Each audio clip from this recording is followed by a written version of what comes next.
Hello, how are Fantastic. you? Thank you. I know Thank we've got you. some busy times, and I'm just so grateful that you had a chance to meet with me and some of our constituents virtually. Thank you for a little time to be able to introduce you to people down in San Diego. And I want to welcome everybody.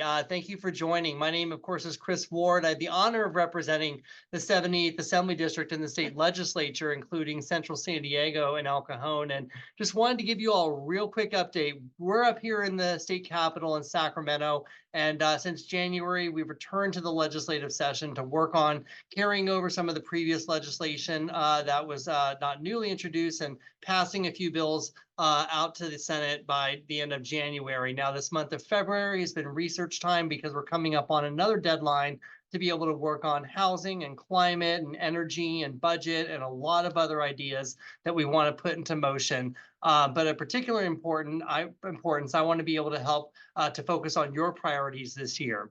I want to share with you that I've been tapped, I think since I was able to meet with many of our constituents this fall around the district, tapped as the chair of our Housing and Community Development Committee, in addition to some of my other committee appointments as well. And then have been also assigned to the Budget Subcommittee on State and Administration to be able to work with the governor and colleagues on some of our solutions for sustaining fuller support for housing and homelessness programs and a lot of other state issues. So I've got my work cut out for us this year, but I wanted to continue a series to be able to introduce some of our state constitutional officers to those constituents of interest. And I was really wanted to welcome today California State Controller Malia Cohen. The Honorable Controller is California's 33rd state controller, and in her role, she is California's chief fiscal officer with an enormous responsibility of protecting the fiscal integrity of our economy and simultaneously positioning California for equitable economic growth and continued success. She is also California's youngest constitutional officer, representing the best of our state and is a nationally recognized policymaker and change maker. Thank you, Controller Malia Cohen. We want to welcome you and give you a chance to introduce yourself to San Diegans. Thank you very much. Assemblyman Ward, you sound like a veteran. Just in your introduction about all the work, explaining the timeline, the cycles, and the work that you're doing, it's impressive. I applaud you for that. And I just want to say hello to San Diegans. I know you guys are waterlogged under the feeling the pressure from all that rain in the atmospheric river. So my heart goes out to you. I'm talking to you from my home in San Francisco. We too got a lot of water, and I know what it's like to have your house flood. That happened to me about 2 years ago. So let me know if I can be of any help. Particularly, we're talking about property damage and making the intersection and connectivity around the Board of Equalization. Okay. Thank Can you you hear very me, much Chris? for that. I can, absolutely. How's the connection? The connection is perfect, so How's our thank you. We're connection? being loud and clear. Okay. Okay on my end. Okay. I know, yeah, you got, If I may, please.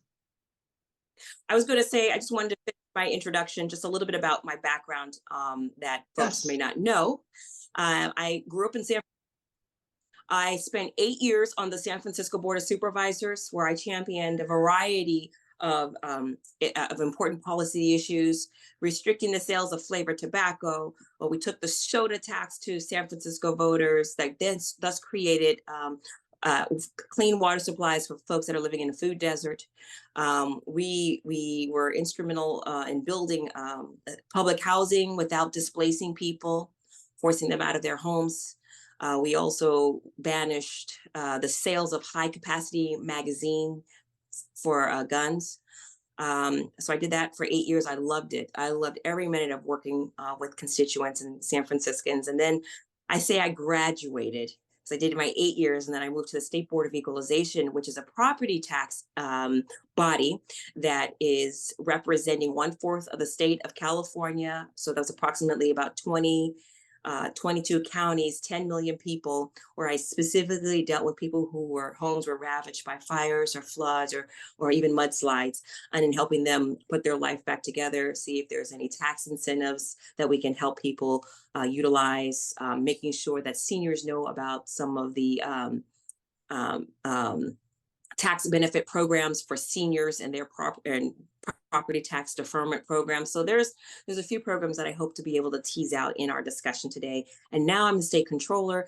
I'm in my second year of my first term. I love it. I'm dealing with audits, budgets, numbers. The controller's office is what the state considers to be a control agency. And the state has three control agencies. You've got the controller's office, the treasurer's office, and the Department of Finance. And so the Department of Finance interests are also are represented by the governor because the governor appoints the head of Department of Finance. So I will stop there with my introduction and I turn it back over to you, Assemblyman Ward. Well, thank you very much. That's a rich background, and we're really lucky to have you here working alongside of us at the state capitol for the benefit of all Californians. And I think you kind of touched on it too. I wanted to sort of tease out because a lot of people back home, may not know about all these important offices that we have statewide. The controller, you mentioned the treasurer, you mentioned you were a member of the Board of Equalization, and of course we have the Department of Finance. Let's focus on maybe the controller versus the treasurer. Like, how do you distinguish maybe the responsibilities of those offices? Oh, I love that question. And this is the easiest way that I can explain it to you. Now, everyone knows about accounts receivable and accounts payable, right? If you own a small business, or even if you're dealing with your own homes, there's money that comes in and there's money that goes out. The treasurer is responsible for the accounts receivable. She receives the money that comes into the state of California. She's got deep relationships, long-lasting relationships with banking institutions. Her job is to ensure that we have a high bond rating. So when we sell those bonds to help finance some of our big infrastructure projects, we have the money that we need. She invests the money that comes into the state, the treasury. Now, I, as the controller, am in charge of what they call disbursements, which is a very fancy word for I write the checks. So the money comes in under the treasurer and the money goes out under the controller. And it's my role to make sure that we keep accurate account of every penny that is leaving the state coffers. If there is if you receive tax dollars, if you're an agency, a nonprofit organization, another municipal entity, we have the ability to audit those tax dollars. And through the tool of the audit, that allows us to really look in and peer through with a high level of intensity on where and how money is being spent. And that is important, particularly if you want to know where your dollars are going. And most importantly, our role has really been to stamp out and wipe out crime and to erase fraud. And there are some recent cases of fraud that actually happened right there in San Diego County that we can talk about a little bit later. Okay, thank you for that. Wow, a big responsibility, and I like sort of framing it there. We've got some checks and balances here with two very important fiscal officers in the state. What is sort of your day-to-day role as a state controller, the responsibilities that you see? You mentioned some of the very important, I think, responsibilities of making sure internally that all the boxes are checked, that disbursements are lawful. What are some of your day-to-day, describe a typical day, I guess, in your life? Sure. So the Constitution spells out over 70 different boards and commissions that I sit on. And here we are at the beginning of the year. So as you can imagine, there's a lot of convening of boards at the beginning of the year. So some of the more important and prominent roles and boards that I sit on would be CalPERS and CalSTRS. Those are the public pension funds for state employees and also for state educators. Right. And I'm a board member trustee, so I deal with the investments, the governance of this investment of the fund. I also sit on the State Lands Commission, so there's an environmental bend to the work that I'm working on. In a nutshell, Assemblyman Ward, I attend a lot of meetings and get updated on a lot of other meetings. So the way my week usually works out is I travel to Sacramento Monday through Wednesday, and then Thursday and Friday I'm home working from home, responding to emails and text messages, and doing more meetings. Many of the meetings that I'm attending have to do the agent or fiduciary lens. So I'm looking to see how For example, this week there was a Cal Savers meeting, and that's a program that is set up and run in the treasurer's office to help small businesses set up investment accounts for their employees, making sure that that money is well managed, that the guardrails are in place, that they're reporting the information accurately. And if they need help, the controller's office is able to provide that level of help. I sit on the Victims Compensation Fund. So again, victims of a crime are able to apply for some tax relief, some like remediation. And so there's a petition and a process. And so just sitting on that body, listening to the cases, and then opining with yes or no, and listening to the staff recommendations. So that's a little bit of where my world, how it operates. You're thinking about the environment. You think about criminal justice reform. I deal with property taxes because I chair I deal with taxes because I chair the Franchise Tax Board, which is an Mhm. important everyone who pays their taxes knows about the Franchise Tax Board. So got my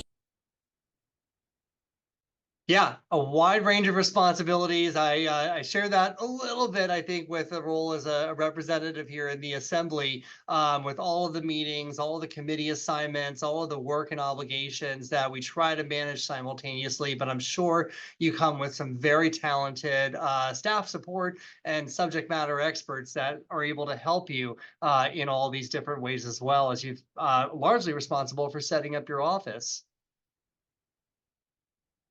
That's What true. are some of Assemblyman the departments and divisions, Ward I about guess, 16. 16? I was saying 1,600 employees help run the constitutional controller. Got it. It's a huge team for such a large task of managing our economy. How do you see, too, just in context, we're the fourth largest economy in the world if we were an independent country, and we've got certainly a large responsibility nationally to some of our public investments. How do some of your roles interplay with either national or international relations? That's a very good question. Let me kind of put some context around that. So when people say California is the fourth largest, what that actually means, you think about gross domestic product, how much we are putting out and our economy um be at the top of the list. You would have China and you would have Japan. And then you have the economy of just the state of California. And that is impressive when you think about the other world leaders and the world economies category of. Up until recently, we were the fifth largest economy in the world, but the economy for the state of California overtook the country. So this is a very robust, incredibly dynamic economy that we are living and breathing and participating in. And when I think about some of my colleagues that are in other elected positions in different parts of the state, they have the same similar role. A lot of them, some of them are dealing with a little bit more policy. I have hard self to get policy accomplished. Um, and sit on the board of CalPERS and CalSTRS.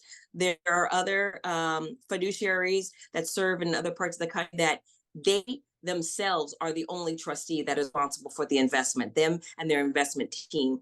Structurally, the California, I believe, our power is more diffused and dispersed, which is a bit because it allows more transparency. It allows for taxpayers, everyday Californians to look into what they're doing by hold their elected officials accountable. Got it. Got it. Speaking of which, one of the things I think that I hear from constituents is, we want to make sure that they have equitable access to state resources. And you have a large responsibility and a personal passion, I know, for the same.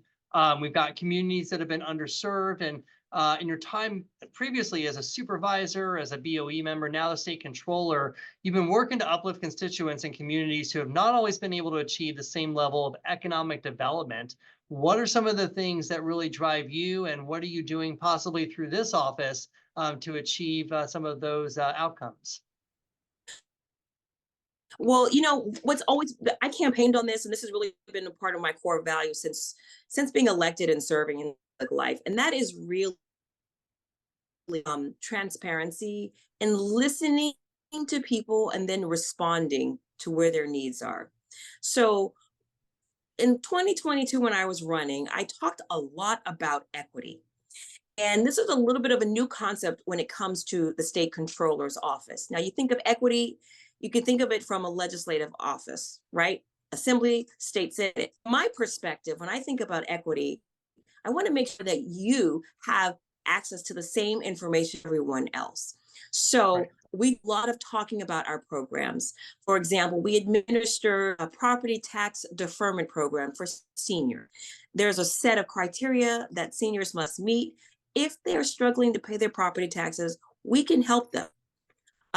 When it comes to access to information, religious institutions, for example, Mhm. educational institutions don't pay property taxes, making sure people are aware of that. When it comes to when it comes to equity, one of the initiatives that we just recently rolled out last week has to do with a commitment of setting aside 25% of all contracting opportunities to women and minority or veteran owned businesses, Right. so that we are making sure that everyone is able to compete and do business with the state of California. When the other side of the conversation of equity, what comes to my mind is ensuring that we are diligent in where we spend our money. So that to me means waste and fraud. And right Mm. there in San last month, I joined your district attorney in a case that she executed very successfully that took and held a um, what's the word school system, not a charter school system, held Okay. them to task. They stole $263 million tax. And so what I did was I put together, with the help of the district attorney, a steering committee, a task force to go after this type of fraud. And what I'm learning is to be more guardrails in place to ensure fraud doesn't happen, and two, that it's happening in other parts of the state. And I'm highlighting this because that really happened in your neck of the woods in San Diego. Phenomenal district attorney and her team prosecuted and got convicted uh, three of the owners of this charter school, set up 19 different schools. They were erroneously reporting that they were enrolling students that they did not enroll, and ultimately, like I said, it's 20. So we are clawing back that money for taxpayers. And so Right. when I'm talking about equity, that's what I mean. Let's not continue to give money or turn a blind eye to systems that aren't working, but being smart about it, looking at the data, making data driven decisions, and going after the bad guys when appropriate. Wow, thank you for your leadership and for focusing on a specific, fraud case like that. That's an incredible number and certainly a helpful outcome. And working with our district attorney in San Diego is means a lot to us. Expanding on that, and kind of going back to our earlier observation about, the nature of the role of the office being one of check and balances. You do conduct a lot of audits, Mhm. and that is important to make sure that we have accountability and transparency for the important tax dollars that we have to safeguard and we have to put to public use. What do some of your audits actually accomplish? Who are some of the entities that could get audited by your office? Maybe can you talk a little more broadly about that scope of your work? Sure. And I think you also, one of your questions you asked about, like the breakdown of work and the divisions in the different bureaus. There are several of them in the SEO, one of which is the audits division, which is a very robust division. It's about, I think, a little over 200 auditors Yeah. on staff. And, an audit can happen in ways. First of all, we work with the California State Auditor that Okay. is meaning the legislature's direction. We partner on several different audits. Some big audits that we produce help businesses and help largely the business community stay abreast as to the changing economic climate for the state of California. And we put out an annual report, and this reports economic trends. And it's a helpful tool, as I said, for anyone that reads audits, wants to know where money is going, how it's being invested, where it's the spending. It's called the ACFR. And perhaps one of my staff members can put the full title into the chat. But it's an annual an annual budget or annual work that we put out. Anyone can request an audit and make the case. If there is some kind of fraud that they believe that they're witnessing, that we have a whistleblower can put in an application with a statement. They can leave information, or they can make an anonymous tip, and we will investigate. The most current audits that we're conducting, wrapping up, is in Mendocino County. And we were invited to come in by one of your colleagues to come in and look at how spending, the accounting practices from Mendocino County. And we have not published that report just yet, but it should be coming out by the end of the month. Okay, that gives us a So flavor. as I mentioned, I'm new in this role, so just beginning my audit. Yeah, I'm sorry if I'm speaking over you, Assemblyman. There's a little bit of lag. Okay. And I think some of it is the tech lag and everything. I apologize for talking over you as well. Well, let's talk for a second though. I think what my district office works really hard every day to be able to deliver, you also work on an abundance of constituent resources. And I wanted to just touch on a few of them, and maybe you have some more in mind too, because that's one thing I wanted to give the audience and those that are going to be watching this on that's recorded, about some of the offerings that you have that might be available to them. So let's start with one of the most widely used and popular, the unclaimed property. And how does the State Controller's Office provide an avenue for people to reclaim property? Yes, I love unclaimed property. It is like almost the best kept secret in state government. And I say it's a secret because we actually have $13 billion of assets, of assessed value items in our possession.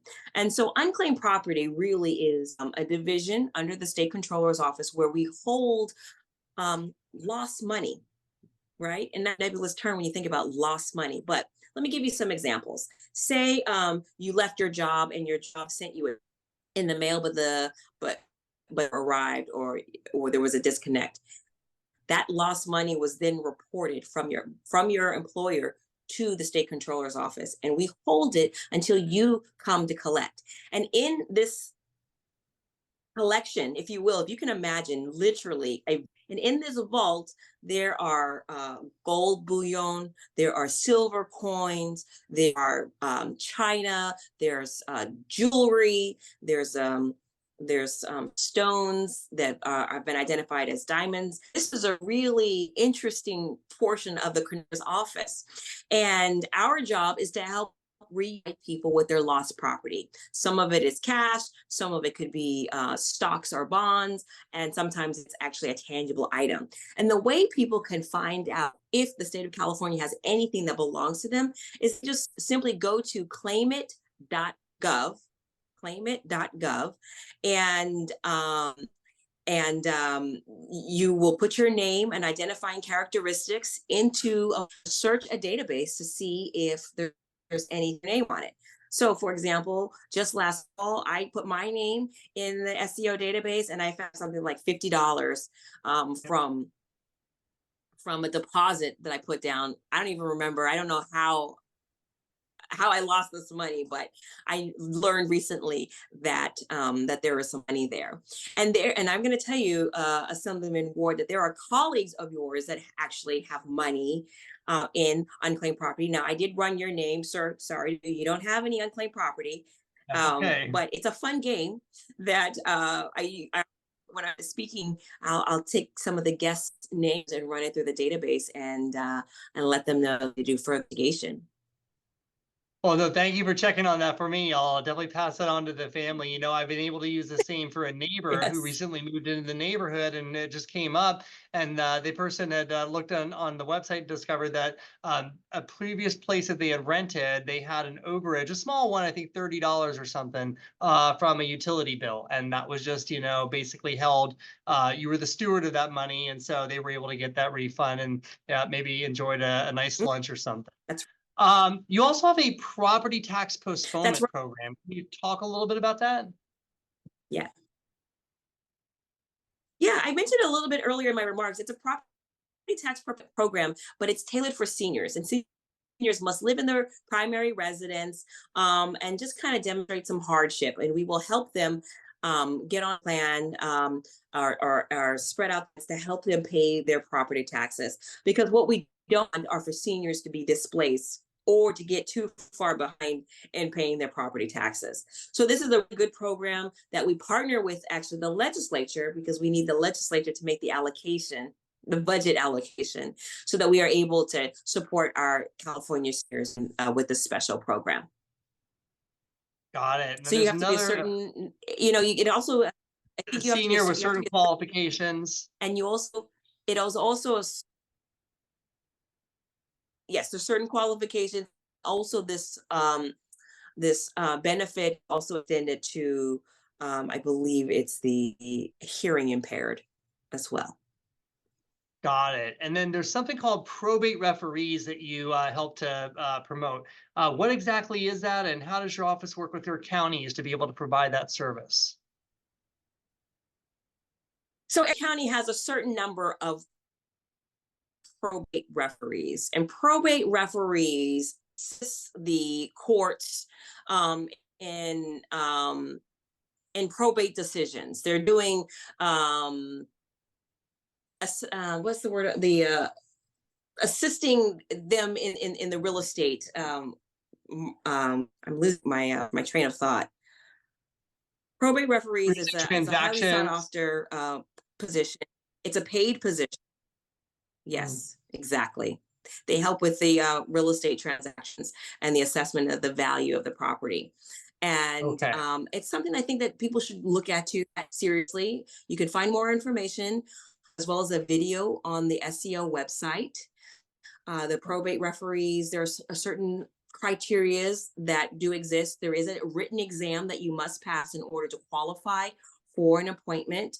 And then you will serve and have an opportunity to serve a number of consecutive terms as a probate referee. But it's a great way to serve the state of California and make a little side change. Good to know. Thanks. I will definitely be able to put the word out there. Well, before I turn to some questions for the public, I just wanted to talk broadly about maybe your future and your growth opportunities. You've mentioned that you're new to this role. How do you see some of your goals come into light throughout your term? And I know we had the opportunity to work last year on some housing policy together, working to try to make sure that we were working on a welfare exemption and other sort of housing um, uh, technical, I think, specifics under the law to try to make sure affordable housing is more readily produced. What are some of your policy goals and your broader goals for this office during your term? So I'm really looking perspective moment and want the SEO to be a stellar organization that is listening and responding to taxpayers' needs. Some of my priorities would include some already existing ones that I have inherited, making sure that the fiscal system or the book of record, which are a lot of fancy buzzwords that basically says that there's a centralized system for the entire state of California. I believe in this project because it will bring more transparency. Taxpayers should be able to know where every single one of their dollars are being spent, whether we're talking about big homeless programs, all the way down to senior lunch programs, down to the vendor that made the assembly T-shirts, right? That's the level that I'm able to move it to be report back out to Californians. And with that, also a very large, it's a technology component.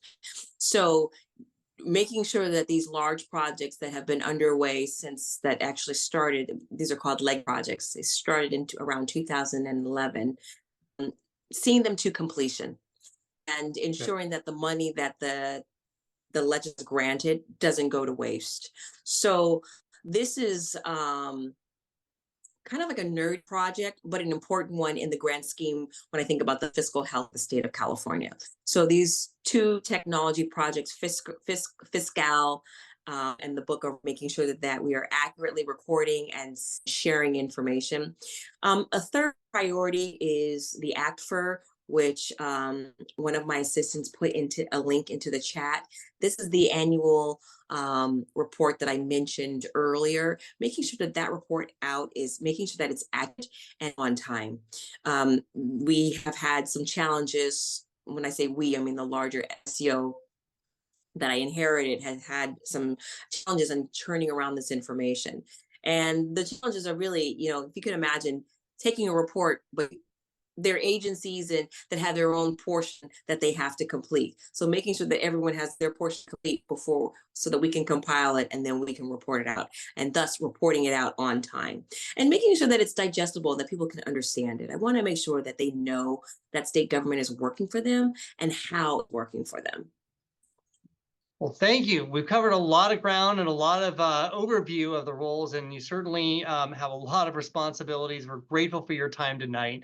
I wanted to check in with our staff and see if we had any pre-submitted questions and maybe topics that we didn't cover.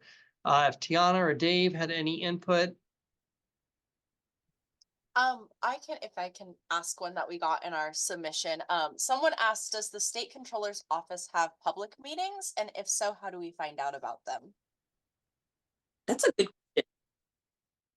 The answer is it's a yes and no. It's a nuanced answer. Yes, there are public meetings, but it's you, and they are publicly known, but it's contingent on the board or where I'm going. I, as the controller, do not hold meetings and updates like one does at the legislature, like kind of like what we're doing right now. But if you wanted to attend a meeting and you were interested in how CalPERS was spending money, please, you would go to the CalPERS meeting and be able to speak freely during public comment, should you desire, or just kind of watch, listen, and observe. And that happens on every one of these boards that I sit on, are all open to the public. And for a That's full right. listing of boards, you can also go to the SEO website and it will tell you. And importantly, the Board of Equalization, you are still a member of that. You're the fifth member. Oh, And then yeah. there's four independently elected members as well. That's right. Yes. So you're Thank you. elected representative on the State Board of Equalization is a gentleman, Mike Schaefer. That's right. Yes, I know. It's odd. They cover you used to cover 10 million constituents, and I know you did a lot to be able to help support small businesses and just connecting with state resources. It's quite the constituency to be able to do that, sort of district level representation. Well, I want to thank you for your time again tonight. I know you had a hard stop coming up soon, but I want to give you the opportunity to say any last words of comments with some of our attendees and really kind of close us out. Sure. I would say let's stay connected. You can follow me on social media, and I take questions. You can direct message me. I have 2 staff persons on this call this evening. If you have any questions, you can drop your question or your contact information, and we will follow up directly with you.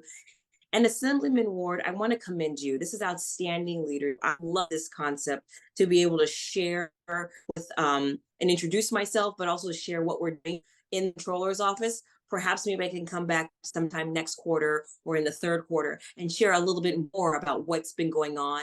And particularly maybe around the budget season, to give your perspective on budget, and then I could share with you like kind of high level where our fiscal health is. Thank you for that offer, because of course we have some very challenging budget conversations ahead of us, and I want to make sure that we're supporting especially a lot of our housing, homelessness programs, and other things that matter to constituents. And your, I think, astute observations and ultimately the checks and balances are going to help some of those decisions be successful. We really appreciate the time that you've had to learn some of the questions. And yes, if you have any further information or further programs, we'd be happy to be able to put those in some of my monthly newsletters or other ways that we're able to get communications out to constituents in the 78th Assembly District. And I hope everyone that had a chance to join us tonight or that's watching this after tonight through a recording is leaving with a little bit of a better understanding about the important role and the purpose of our state controller. And as always, our district team is available to assist you with any state agencies that you think you might need assistance from on some of the specific issues or public services that you're having some troubles, or if you just have any questions on legislations, please give us a call or send us an email, and somebody will be back to you as soon as they can.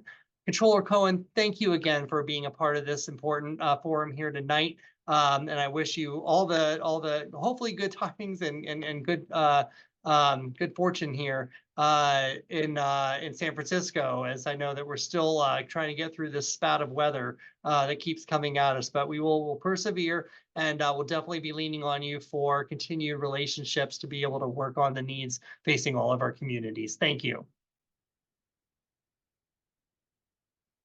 Thank you. Real quick, I noticed that there's like some questions that listeners have posted. Do you mind if I just take a minute to answer them? Do we have time for that? Please. Oh, sure. Yeah, absolutely. We'd missed those. So go ahead if you see something I missed. Okay.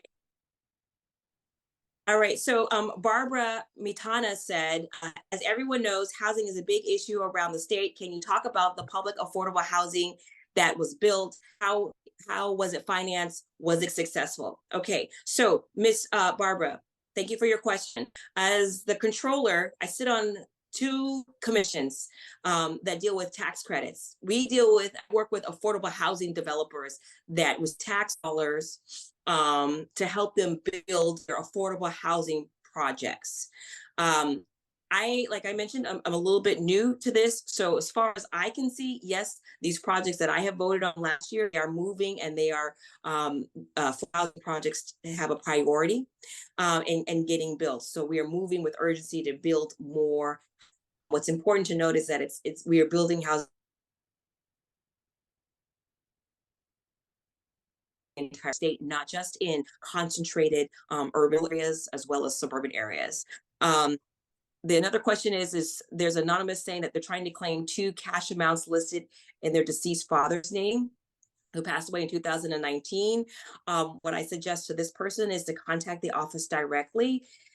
Melissa or Dave, maybe you can put your email into the chat so people can follow up with you directly for specific questions. Because if you have to claim amounts, we would need to help you. We can help you usher you through that unclaimed property division paperwork. And then the question, Pamela Williams is saying, how difficult is it to claim a homeowner's policy refund since my father died before the term expired? State Farm will not issue a check to anyone but the deceased. That's a little bit of a nuanced one, Pamela. We should talk a little offline and ask a few questions. I'm not sure if that's in my lane or if that's in the state insurance commissioner's lane, and his name is Ricardo. So Pam, if you could follow up directly with one of my staff members, that would be helpful. In 2017, Yvette Sowers said an audit of FTB. When will it be published? Christine Grab is asking that question. I don't know, 2000 was a little bit before my time. It was actually before I even served on the Board of Equalization. So I will have to go and find out if an audit was conducted on FTB and was it published. If an audit was conducted, I'm pretty sure it would have been published on the controller's site. And you might also want to check the website of the Franchise Tax Board. And then it said, last question says, please post the info about probate referees that was mentioned. So please drop that into the chat. And that satisfies everything. I hope I was helpful in meeting your constituent needs. And if anyone needs anything else, you can call me directly and we will work together. All right. Well, thank you, Controller Cohen. Thank you for not noticing those. I don't want to leave any question unanswered, but we'll keep the lines open here in case there's any subsequent questions, and our respective staffs will be able to capture those and get back to individuals. Everybody, I hope you have a warm and safe February night. Thank you again for your time, and we will see you back in the district really soon. Good night.